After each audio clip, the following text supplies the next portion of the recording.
Hello, and welcome to TableTalk Friday, your weekly dose of D&D hosted by three boys in a bedroom. If you like their style, you can follow them on Instagram, YouTube, and other social media platforms. And now, back to the boys.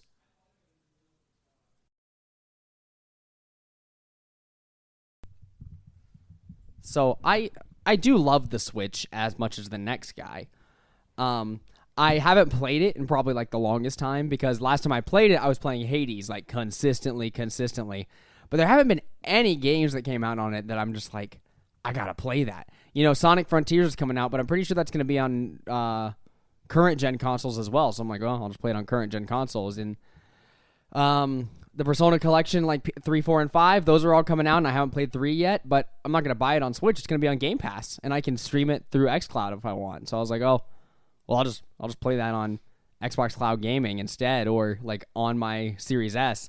So I haven't needed the Switch for anything since I started, using all of the other consoles. Yeah, I mean, really, we're just biding our time, right, until Breath of the Wild 2. Right. Give me another reason to whip out the Switch. I mean, I've been meaning to get around to Metroid Dread as well because everyone says that game was amazing, but I'm going from, first-party Nintendo game to first-party Nintendo game on the Switch. Yeah, that's completely fair. Drew, I don't think you've gotten any exposure with the Switch, have you? I mean, I looked at it a few times, and I'm pretty sure I knocked it off the entertainment center a few times back You in did play old apartment. You did play Mario Party with us, which was fun.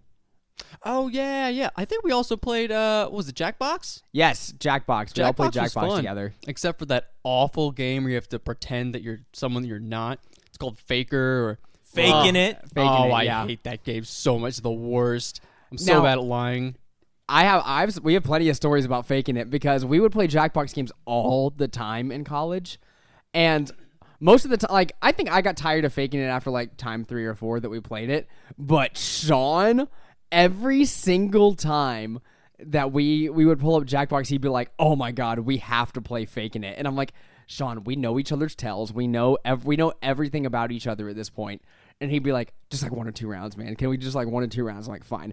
And sometimes it would be insane how someone would still squeak through to the end. Like, Sean's girlfriend, Eric, would say a couple of things and we'd be like, well, she can't be the faker. And then we wouldn't vote on her the whole time. We'd vote on everybody else, and it turns out she was the faker the entire time.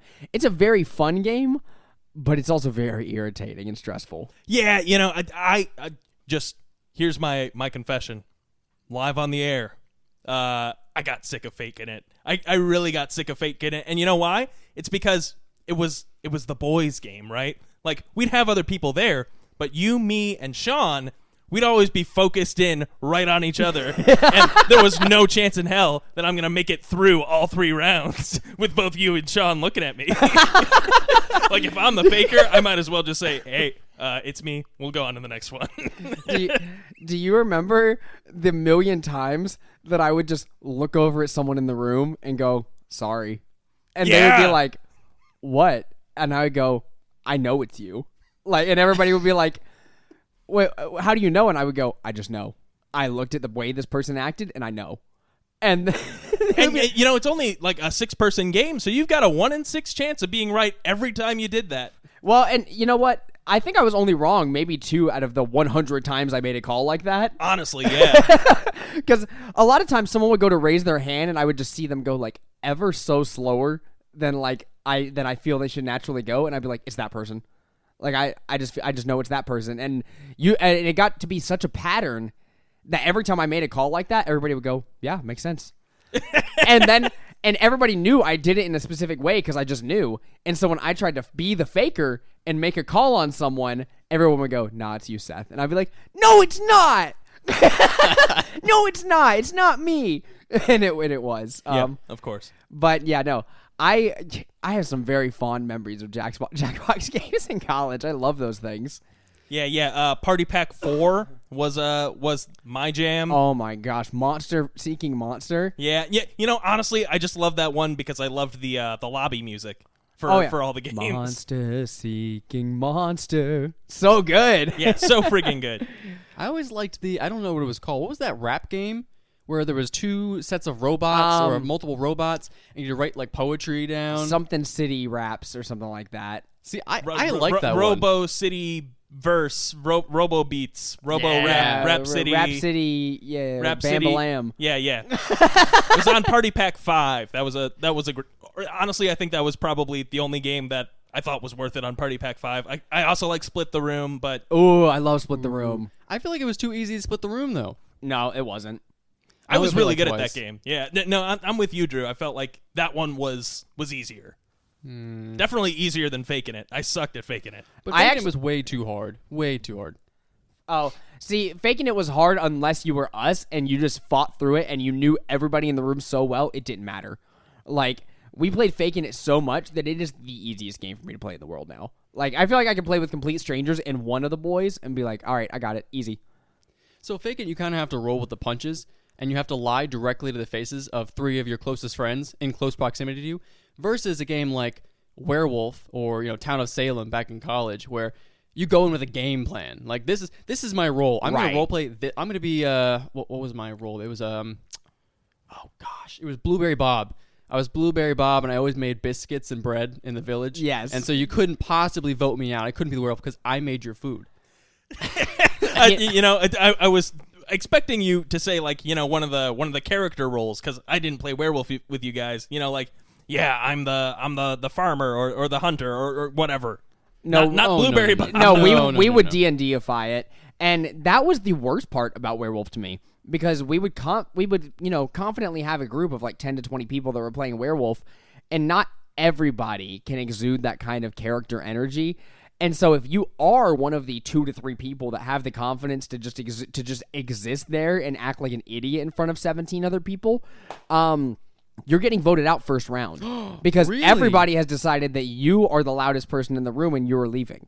Because I don't know if you remember, we did this with the RAs one time. We played Werewolf, and we all sat around the room, and I took up a character immediately and was just going ham. I was playing the game. I was having a blast. I went to sleep for the first night. And the funniest thing to do was for the Wolves to take out Seth, and so they did. And I had to sit out for 2 hours while we played this like 30-person werewolf game. That was the absolute worst. Just a little advice to the viewers: don't play werewolf with like 35 people. It takes too long. Yeah, way too many people. And granted, a lot of people did like it. Oh yeah, no, it was great. I just didn't like that you died and then I died 2 turns later. It's because we were a good person. Yeah, because we were like notable people. We were the head RAs. Yeah, well, so here's the game. You always got to keep a low profile. In high school, we it wasn't called Werewolf, but we played Mafia, which is the exact same Mafia. game. Oh, yeah. And every time I would get out within the first few rounds, because high school Zach, a theater kid, there was no way that I wasn't just going to try and be the center of attention whenever I could. But that's how you get yourself out. You don't want to put a target on your back so early. You can do it later. Later, it's fun when everyone's like, sitting around waiting for someone to do something entertaining. But in the early stages, no, absolutely not. No, the problem is I have all my energy at the beginning, so I don't want to do it later. I want to start, my swinging. I want to start swinging. Maybe you guys didn't have the right role, because Blueberry Bob never got voted out. He was always the life of the party, but he was wholesome. He was a good guy. Like, you didn't want to vote him out. He was looking out for you. He got your back. You've been hanging out with Blueberry Bob since you were a kid. Walking into his bakery. I don't smelling want the to. blueberries. Yeah. All of a sudden, I feel like Blueberry Bob's the guy you learn. 7 years later. Oh yeah, he molested someone. That's all. And I gotta be honest, yeah, my characters were always very obnoxious, and that's what I liked about it. It made me. It was fun for me to look and feel like an idiot, and so my characters were always like obnoxious and out there, and I would make stupid, dumb voices. Well, if you do an intelligent voice, you're gonna get voted out for sure. An intelligent one. An intelligent, yeah.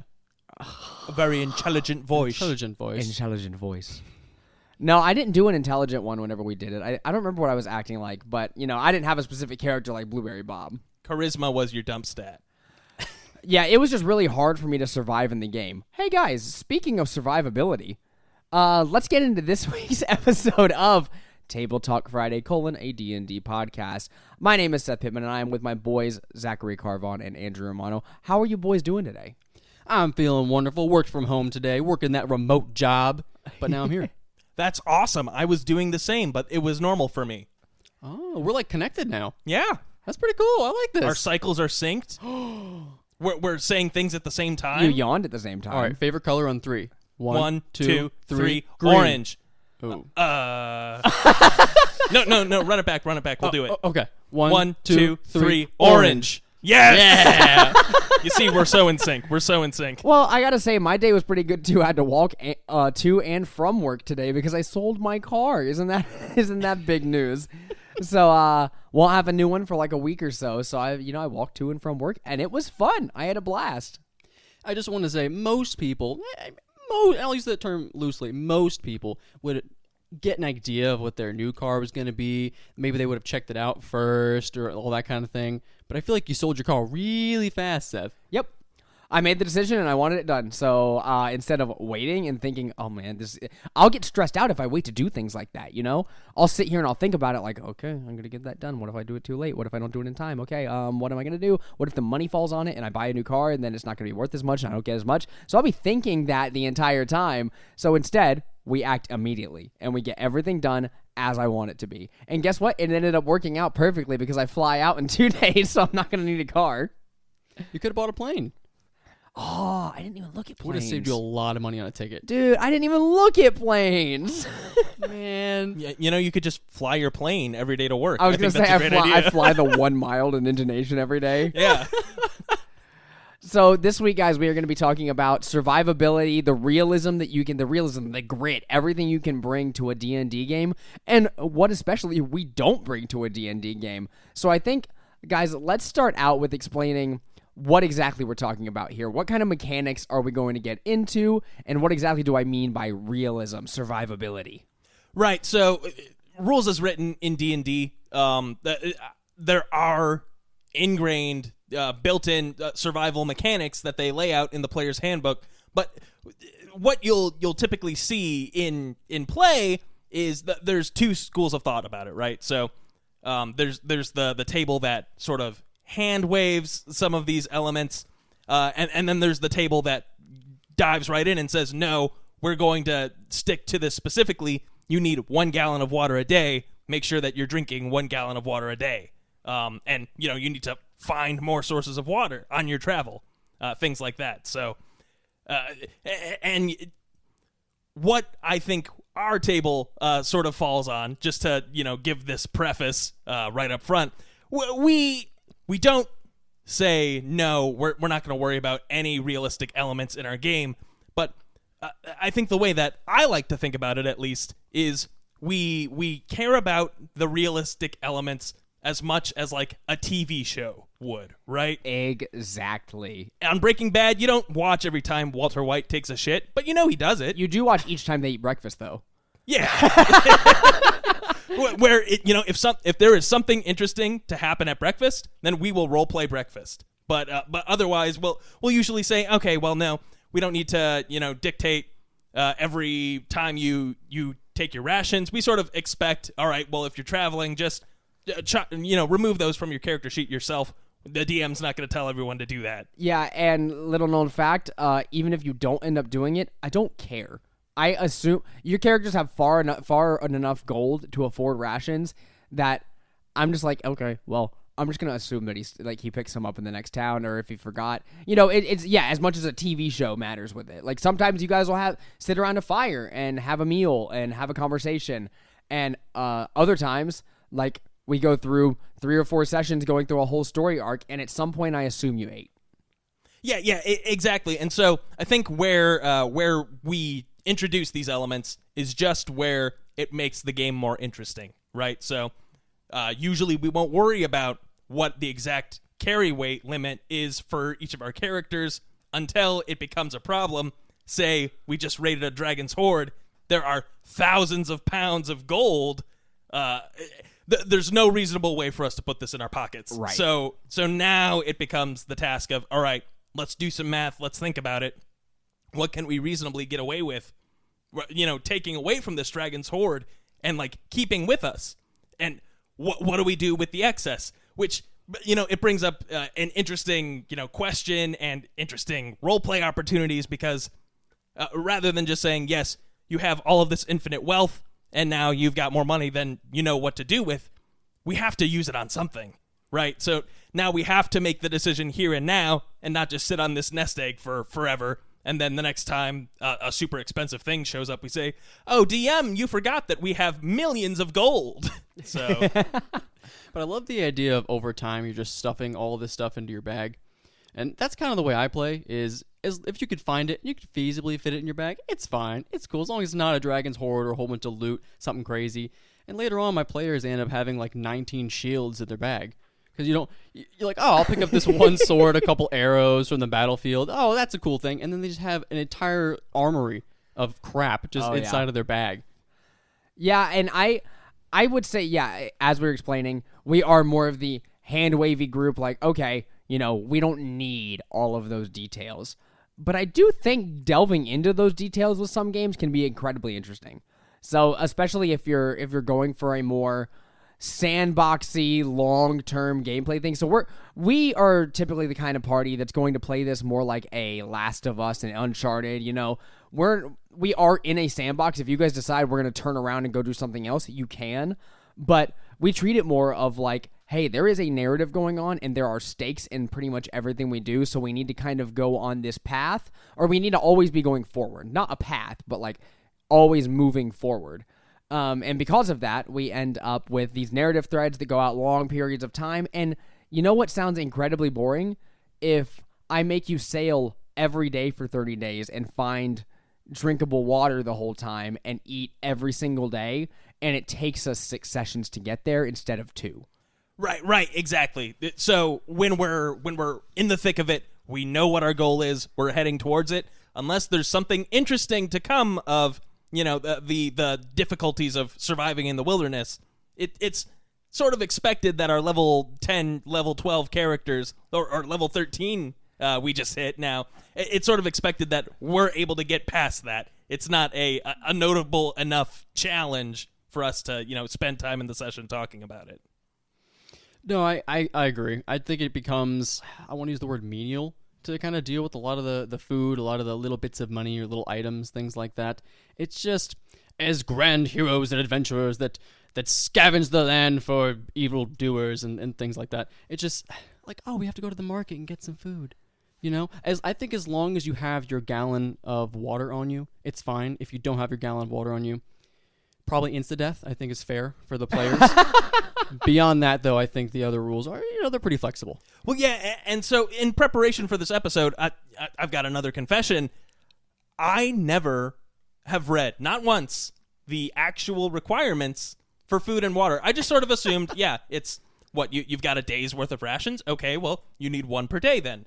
But no, there are actual mechanics built around this. So you, as expected, you do start to take exhaustion if you don't eat or drink the right amount of, sustenance. So for food, you can survive up to 3 plus your constitution modifier days before you take a point of exhaustion with no food.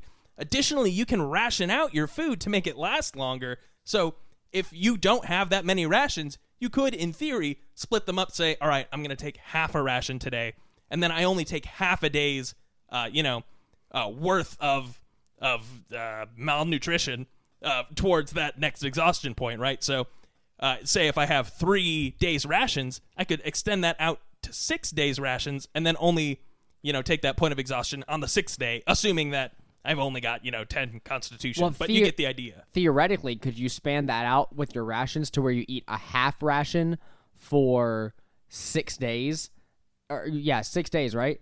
And then eat one full ration and then do another 6 days? I think that'd be up to the DM. I think technically no. It definitely doesn't specify like your counter restarts with a full day's nourishment. But I would think about it logically, yeah, probably. Thinking about it logically, like realism wise, if I was going realistically, no, wouldn't work. Your character would start to lose weight and you would get like very absolutely, malnutrition. Right, Or right. malnourished. So I would say no, it wouldn't work unless you go a certain span of time eating normally. Right, exactly. So I'm thinking just in terms of while you're out adventuring, you're probably going to end up at a tavern, within a month, right? So like the long-term effects of this, cutting down on your nutrition probably wouldn't, have that sort of effect on you. Right. But yeah, I mean, logically, if there are no days of rest where we cut away and you presume to, eat your fill, then yeah, for sure. And then for water, the mechanics are surprisingly brutal. I didn't expect this, but you need 1 gallon of water per day, or 2 gallons per day if the weather's hot. It just says hot, so I'm not sure what the limit of that is. 76 degrees, you're good. 77 degrees, 2 gallons of water. Yeah, well, and so I would definitely expect 2 gallons of water, say if you're, trekking through the desert, right? But maybe not on a typical summer day. At least that would be a lot of water that you need to procure for your group. And all of a sudden, create food and water becomes a fantastic spell, which we have never considered taking, not once. Well, there's a reason we don't take it. It's because we don't use the mechanics like that. Yeah, exactly. But in any case, if a character who only drinks half a gallon of water must succeed on a DC 15 Constitution saving throw or suffer 1 level of exhaustion at the end of the day. A character with a success, with access to even less water automatically suffers 1 level of exhaustion at the end of the day. If the character already has 1 or more levels of exhaustion, the character takes 2 levels of exhaustion in either case.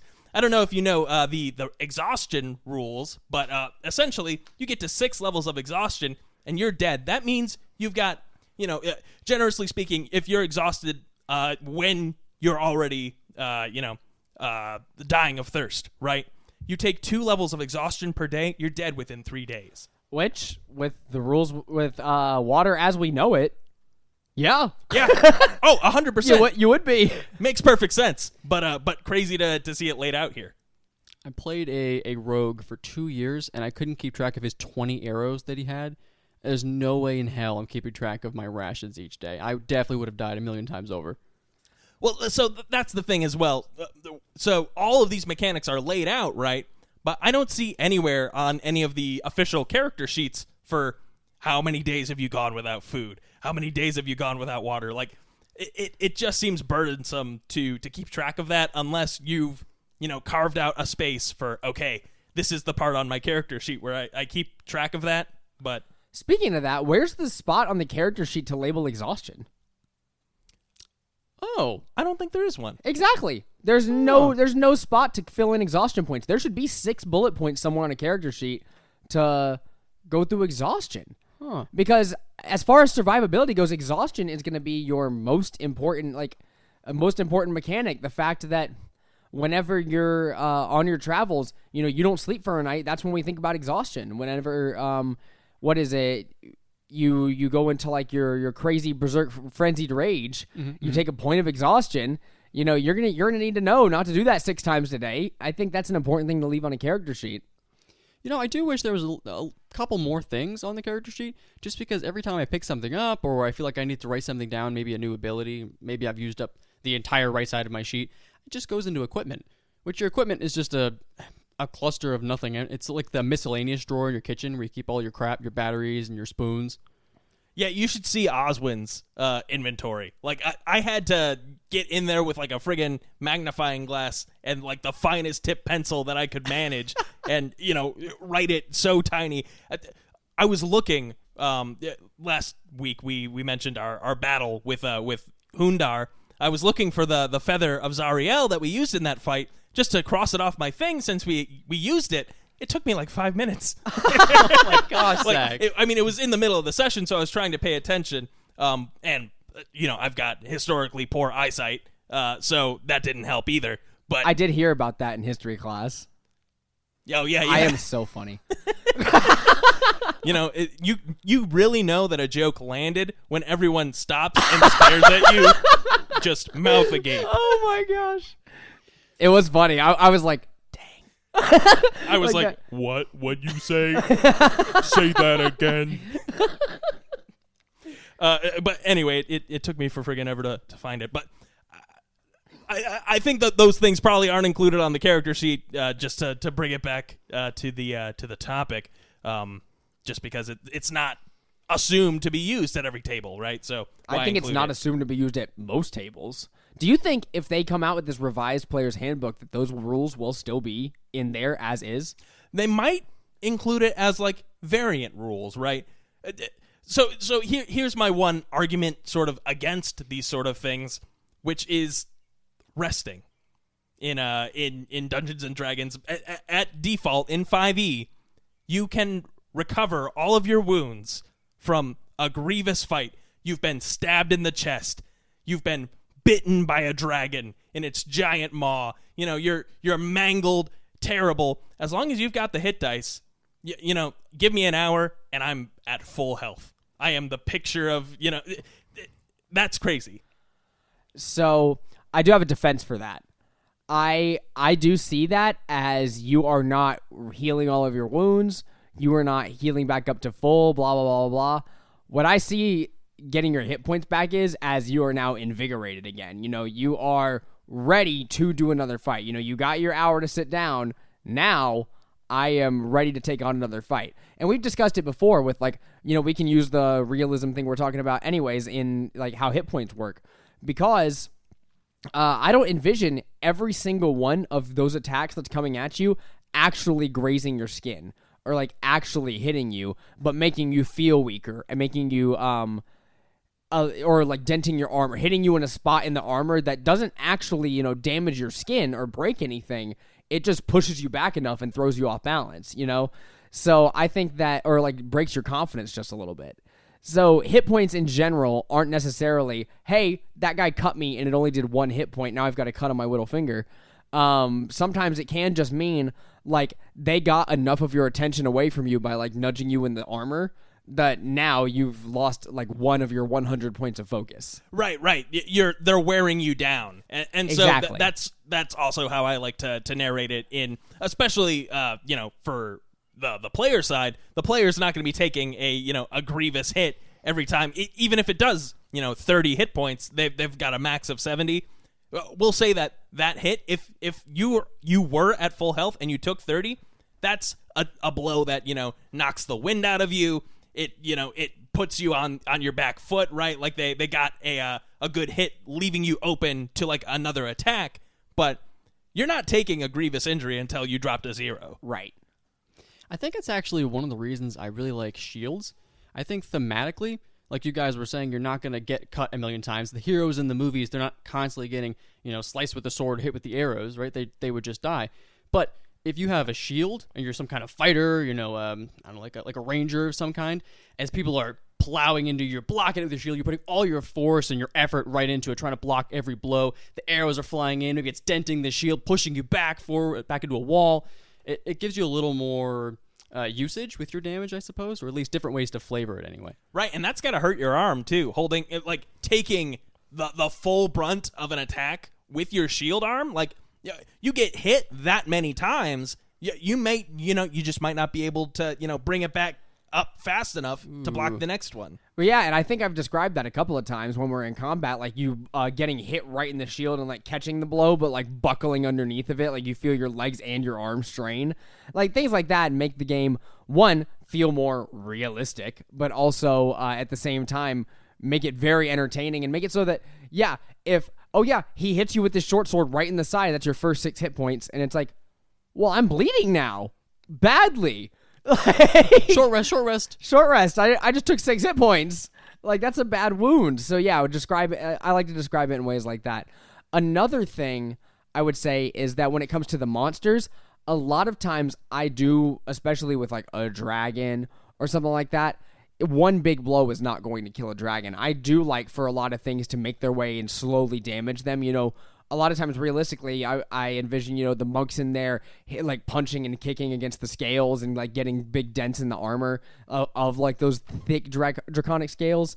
I do envision with a lot of the monsters, them getting hit a bunch of times. Not necessarily with, say, your wizard, who maybe tries to block something and ends up just, like, knocking his arm out of the way, getting him off focus.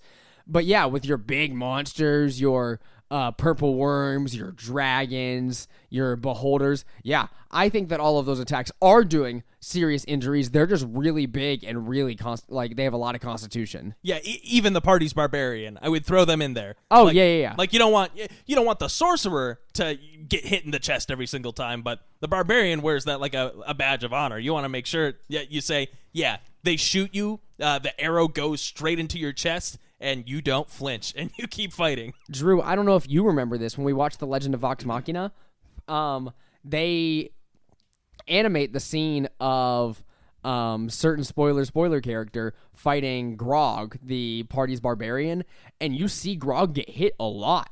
Like, the certain character jumps to the side with the rapier and just does a tiny slash on his side as Grog tries to dodge him but misses, and Grog is just swinging wildly, missing every attack, just slowly working this man down.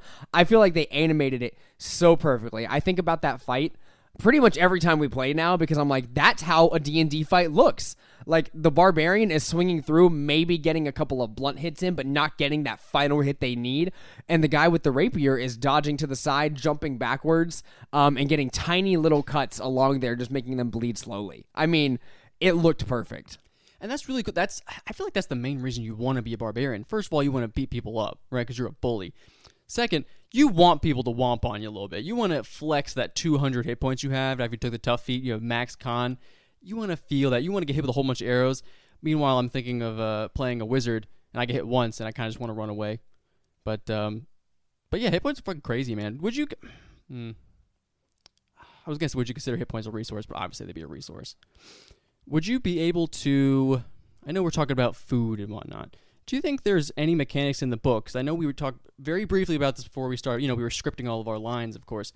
And Zach, you brought up... Yeah, like we do every time. Yeah, of course. We were talking about drinking water and eating food every day, otherwise you gained exhaustion. Was there any sort of mechanic that you read or that you remember about restoring any kind of hit points by doing it? Or was it merely just a maintenance kind of a thing? Yeah. So it's your bodily maintenance. You don't get hit points back, at least rules as written, by eating. Honestly, I'd say that would be preposterous. Everyone knows that it takes 8 hours for your wounds to seal over the course of a long rest. But no, I mean that's not included. I could imagine a table doing that, but no. And honestly, I'd say that's probably a step too far. Like maybe eating is part of the healing process, right? Of a rest, but just imagining like Team Fortress 2, you take out a sandwich and you eat it and you get 25 hit points back. That's Well, actually, I kind of like because we were talking about exhaustion. I'm not a big fan of exhaustion personally. I think it's a little restricting, and I think once you're too exhausted, you're not a valuable member to your team. I kind of like the idea that if you were to eat food that day, maybe what would you hear, like your quota of food for the day, whatever it may be, your ration. If you maybe got hit dice back, or maybe if you didn't eat, you wouldn't be able to gain your hit dice back on a short rest, long rest kind of a thing. That might be cool, or at least have some sort of regeneration effect. So, what I did like about exhaustion in that way, I don't really know of any like extra rules I'd like to apply on top of food, just because I see it as just a normal thing you have to do. I don't know if it would have like a regenerative effect at all. A way to have hit dice in that manner would be kind of cool. But on the topic of I just lost my... Why is it always me who loses their train of thought? Hit dice, hit points, long rest, eat food. Well, the reason I had brought it up anyway was because I know we were talking, we don't use a lot of the stuff at our table per se. It's not something that we find, ultra fun. We're more about the narrative like we discussed. Yeah.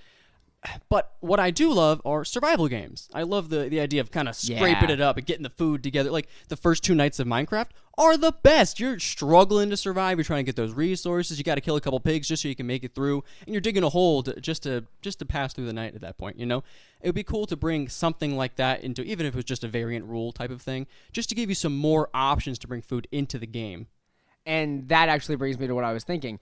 With the survival, the Minecraft type thing, envision the scenario where your characters, after all of their hard work, everything they've been doing, they finally killed the ancient blue dragon that was terrorizing the land, and they get into the horde and they find this like giant portal, this giant mirror or something, some way to activate it, and it pops to life. All of a sudden, the players are stepping through, and after you go through the other side, you're stranded in a unknown valley, an unknown place. You have no clue where in the world you are. Now the goal is for you to get all the way from where you were, find out where you are, and get all the way back to where you came from, so that you can finish out your storyline. In a survival scenario like that, I think that's when exhaustion, these food rules, the water rules, every single thing needs to be brought to the table, because that's the storyline. That's the narrative that we're going for, is the fact that you have to find your way around this unknown place and get yourself to an actual civilization. That's very interesting to me. In the way that we currently do it, our narrative is not based around that. It's about finding the ancient blue dragon, not an actual ancient blue dragon. That's not what our story is about. But it's about finding the big bad and killing the big bad, and or resolving the issue that's being faced in the land right now, like in the world. So if we were to make survivability a narrative at some point in the future, that's when I would see these rules coming into play, and things like exhaustion, things that normally do bog us down, are exponentially more fun. Yeah, and so I think that's sort of been our unspoken rule, right? Survival in the wilderness doesn't matter unless it's a special, unless it's a special place that we're having to survive. So no, we're not going to worry about if you're eating all the food you need in regular climate, average circumstances. But the second that you're hiking up into the north, up to the top of a mountain where it's frigid, where it's cold, where you're taking, points of exhaustion at sleep, then all of a sudden what happened to your water and how it's all frozen, that might be an interesting thing for the DM to pull out and say, all right, figure it out. I mean, you guys have magic, so I don't think it's, that far of a stretch to, throw that sort of thing at your players and have them, creatively solve the problem, right? I mean, there are a litany of spells that'll do it for you. Just wave your hand. Yeah, I cast Goodberry. It's a first level spell. Everyone's fed for the entire day. And I think that's an important bit of advice to give here, as since we are a D&D advice podcast. I think the important bit of advice is to, if you are going to use these mechanics, if you are a DM who is looking to make a survival gameplay, you make your gameplay very realistic, you want all these survival mechanics to be there, make it entertaining. Whether it's about your travel and your characters have to find a watering hole and a bunch of Salwagin are there and they attack, blah blah blah. Unless all of these crazy things are there, I would say don't worry about including it if it doesn't pertain to your narrative. Right, exactly. And so I might say it might be a little ridiculous for you to take this full suit of plate armor if you're not wearing it on your body. Or, maybe you can keep one in your bag, but you can't keep 3 in your bag, right? So just managing, all right, what's realistic enough until it gets to the point where we need to, go in and crunch the numbers to make some of this stuff work. When we're trying to make it out of the horde with thousands of pounds of things, okay, it's time to break out the Tensor's floating disc, your bags of holding, everything else, and we're going to do the numbers just to make it an engaging problem to solve. But otherwise, I think it tends to bog down the game, so we're not going to worry about it so much. I will say, just wanted to bring attention to this as well, because I thought it's interesting. It's a rule that we forget every single time, and honestly, I think this one's probably a good one. I wouldn't say that it's necessarily one that we should be skipping out on, but we do every single time. You only get half your hit dice back on a long rest. You guys don't follow that? Oh, no. I mean, I knew that one. I just assumed everybody did it right. Oh. I read it every once in a while. Oh, so you've been cheating, Zach? Is that what you're saying? Well, we hardly ever short rest, to be fair. No, that's true. You guys, a lot of times it's one combat to another with you, and or one big combat. Zach, next session, I'm not sharing any rations with you. You'll probably get some exhaustion. That's awful. How terrible of you to do that to me with my... I've got so many rations in my inventory that I can't even read how many rations I have. Oh, gosh. All right, but real question, though. We were talking about these different kinds of environments you could be in, right? Deserts, tundra, where you'd have to be very warm, maybe set fires, things like that. Something that maybe not a whole lot of people have dealt with yet, because we talked about it only a few weeks ago. With Spelljammer coming up, being in space, where do you find food? Space Walmart. Probably, yeah. I imagine it's like Futurama or something, where they actually just go to one of those planets that's got a big sign, it's like food here, you know? But I don't know. I feel like you'd have to be really creative, and or maybe this is a good setting to actually try a food maintenance system. I don't know. Could be interesting. I will keep you updated on that as soon as I have my Spelljammer books. But until then, until I know what's in space, I will have no plans for it. Yeah, I mean, now that I'm thinking about it, this better be outlined somewhere in the setting book. Because, it's got to be. Yeah, I mean, the only thing that I can think of to even compare it to is like in Star Wars they have like friggin' freeze dried food. Like you pull out your TV dinner and pour water in it, and now it's a cake or whatever. I gotta say, we're completely off topic. Some of my favorite animations in the Star Wars movies are whenever they pull out like the little syringe of water and like drop it onto a thing of powder, and then all of a sudden it's a biscuit. Like it's some really cool animations when they do that. Oh, what is that? What's that game you were playing the other day? Seth, the Star Wars game? Jedi Fallen Order. I don't know how old it is. I think it's newer, right? Yeah, it came out a couple years ago. Okay, so I'm watching Seth play Jedi Fallen Order, right? And I see him as he starts cleaving through these little creatures in the grass, right? There's some kind of monster or something, just swinging his lightsaber, cutting off their heads and their arms and whatnot. And then he swings at a stormtrooper. He just falls over. Yeah, it's like they don't chop the stormtroopers in half, I guess, because Star Wars and their people. Yeah, that's been a thing, at least since like The Force Unleashed. They did that too, way back when. But I remember my Star Wars game from when I was a kid. Jedi Outcast and Jedi Academy. Yes, good games. They let you dismember whatever you want. That's how you know it's a good game. If you dismember anything, you're good to go. And to bring it all the way back to the beginning, there are Switch versions of Jedi Academy and Jedi Outcast, I believe. Maybe just Jedi Academy right now. Either way, pick up your Switch version. Come on, take it on the road. Do you guys have any more thoughts on survivability, realism in D&D, anything that makes your game come to life a little bit more and or feel more like the chores you do every day? I think I'm going to give the same advice I think we've given a couple times. Read the room a little bit and play to the situation at the table. Don't force your players to eat a whole bunch of chicken wings. Don't force them to hunt every night. But if that is what your party wants to do, if you have a couple rangers and a druid, let them do them. Let them be unique. Let them use their abilities, that kind of thing. But just don't push anything on them as far as resource management. Right. And if you're a DM out there and you really have this, in-depth survival experience in mind and you think your players will really enjoy it, you do have that license to say, all right, it's going to be that kind of game. But that's a conversation to have at your session 0. Just make sure that your players don't go into it expecting one experience and then they realize, oh, I'm calculating my weight limit again because I'm at the limit. I can't carry another shield. Oh, gee, I'm having so much fun.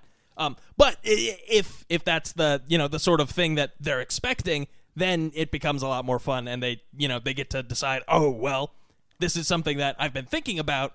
Here's a creative solution to that, because ultimately that's what you want to present to your players, an interesting situation that they have to apply some creative thinking to get out of, not math.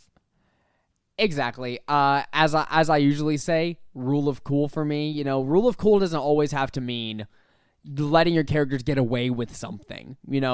Rule of cool can just mean doing what is most fun for your table.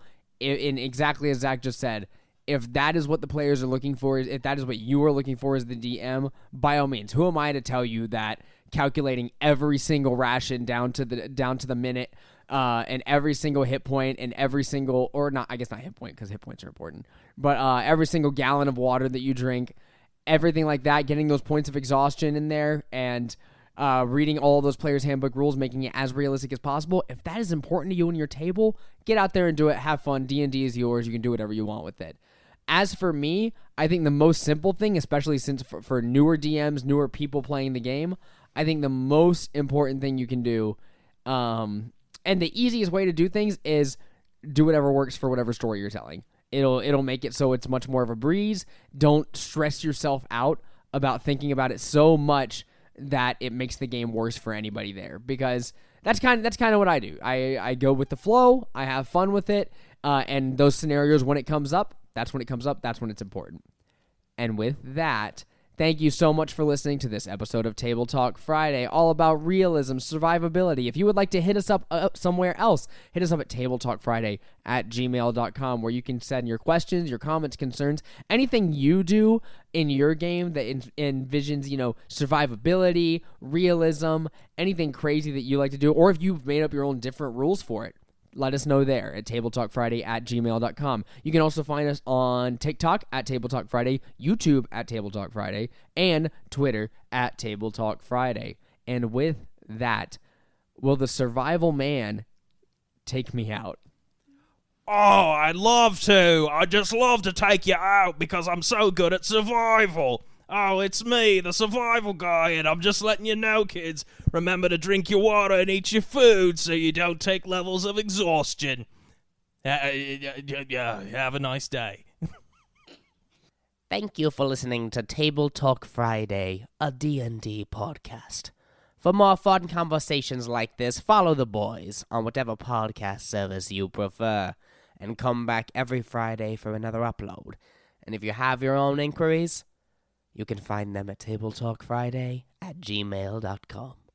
Thank you.